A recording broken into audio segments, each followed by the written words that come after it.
Salut les amis, bienvenue à tous pour ce dimanche, ce Supple Sunday. Donc, mot du jour, ça va être comme d'habitude, on va focaliser le dimanche, on va focaliser sur la technique, la force, plutôt que de focaliser sur la vitesse. Alors, qu'est-ce que vous allez avoir à faire? On va faire ça sous forme de Tabata, un Tabata pour chaque exercice. Souvenez-vous, Tabata, très simple, hein, vous allez sur YouTube, vous tapez Tabata, vous avez les musiques, c'est 20 secondes de travail, 10 secondes de récupération, et ça 8 fois. Donc ça veut dire qu'on va faire 8 séries de chaque exercice, enfin 8 séries d'un exercice avant de passer aux autres exercices. Ok. Donc le premier exercice, un exercice avec charge, ça va être du deadlift, du Romanian deadlift, donc les genoux légèrement fléchis simplement. Et alors, si vous avez des haltères, vous prenez des haltères. Si vous n'avez pas d'haltères, vous prenez votre sac à dos. Romanian deadlift, donc j'ai ma charge au niveau des hanches ici. Et là, je vais juste fléchir légèrement mes genoux et j'envoie mes hanches vers l'arrière, le buste le plus droit possible, omoplate activée. Je descends uniquement si j'arrive à garder un dos droit. D'accord? Donc là, j'arrive à garder un dos droit, je peux descendre, ma charge peut toucher le sol parce que j'arrive à garder mon dos droit. Si par contre, arrivé ici, je commence à faire ça, ben là, en fait, non, c'est pas bon.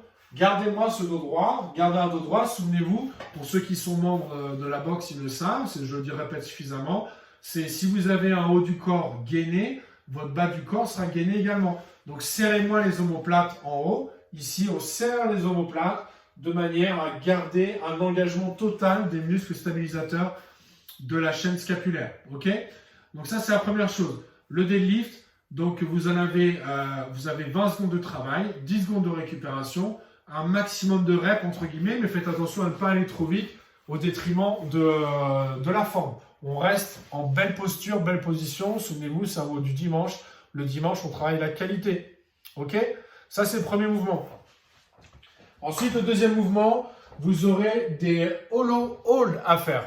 Donc, hollow hold, ça veut dire 20 secondes de travail où on va rester gainé en hollow hold, 10 secondes de pause. Alors, hollow hold, je suis ici, allongé sur le dos. Il y a plusieurs points clés. Le premier, c'est que mes épaules vont constamment être décollées du sol.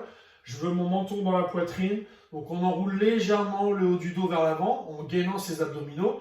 Je rentre mon nombril vers l'intérieur comme si je voulais aller le poser par terre. Et puis, je vais lever mes jambes, tendre mes pointes de pied vers l'avant, contracter mes cuisses. C'est une position où l'ensemble du corps est gainé. Donc, je suis ici, je lève mes jambes, je tends mes pointes de pied vers l'avant, je contracte les cuisses, je serre mes abdos au maximum, j'enfonce mon nombril vers le sol. Et là, mes épaules sont complètement décollées du sol. Menton dans la poitrine. Et ensuite, je viens mettre mes mains vers l'arrière. 20 secondes de travail comme ça. Si c'est trop dur, plusieurs choses qu'on peut modifier. La première, on peut modifier l'inclinaison des bras. Plus je ramène vers le haut, plus c'est facile. Plus je ramène vers l'avant, plus c'est facile. Si c'est encore trop dur, je peux ramener mes jambes vers le haut. Donc si je ramène mes jambes vers le haut, c'est déjà plus facile. Et si c'est encore trop dur, je peux fléchir mes jambes. Du coup, j'ai moins de poids vers l'avant et ça me permet de maintenir la position.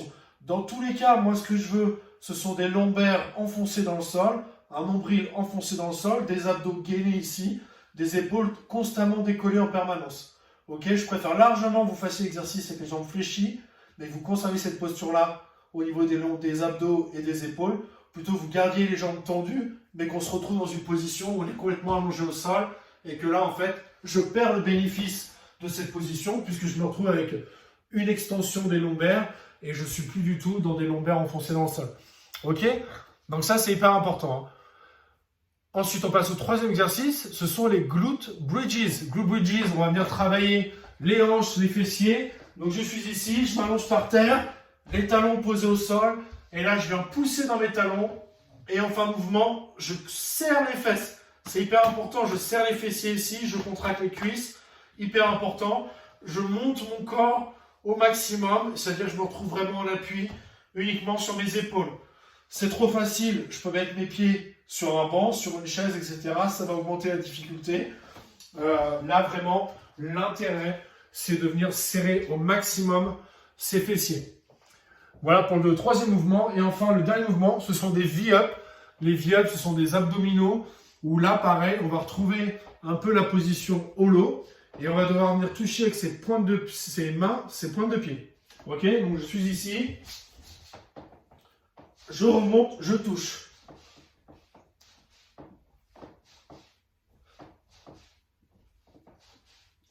Donc là, pareil, on garde les épaules décollées du sol et on essaie de maintenir une belle position.